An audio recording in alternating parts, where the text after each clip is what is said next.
So, gamitan natin ito. Kung wala kayong imbudo, so ito yung the best kasi adjustable siya yun, no? Nabibend siya, yun, no? Oo, di ba? Cute. Tapos, na-extend siya yun, no? Nabibend. So, ito yung the best kasi nabibend siya, tsaka ito. Dito nyo ilagay yung ano niya, yung engine oil or yung nanomoly na lalagyan natin mamaya. So, nilinisan natin yan. So, lagay natin ngayon. Iabang na lang natin para mamaya, yun, no? O, di ba? Swak na swak. Yan, no? Walang tapon, no? Di ba? O, yan. Try lang natin yan. So, abang na lang natin mamaya yan. Salina natin. O, di ba? So, kung gusto nyo magkaroon nito, yan sa comment section or click Yellow Basket. Yan. Ayos na ayos yan. Kasi bumili na ako nito kasi alam ko mangyayari to kasi talagang nag-DIY tayo. So, less gastos yan. Tipid tips to para at least kayo na lang, yun, kayo na lang mag-change oil at saka change gear oil. Tapos additional nanomoly sa engine at sa gearbox natin. Alright? So, next. Siyempre yung drain plug natin, sarado na natin yon para walang kaatalsik.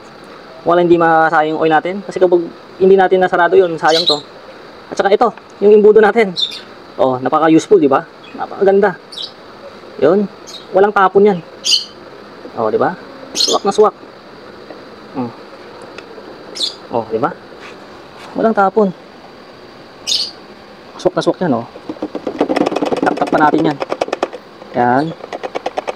So, okay na yan. So, diretso na yan. Tapos, yung nanomoly natin, syempre, lagay na natin yung nanomoly na yan. Diba? So, butasin lang natin. Yan. Yan. Tandaan lang, baka mapunta yung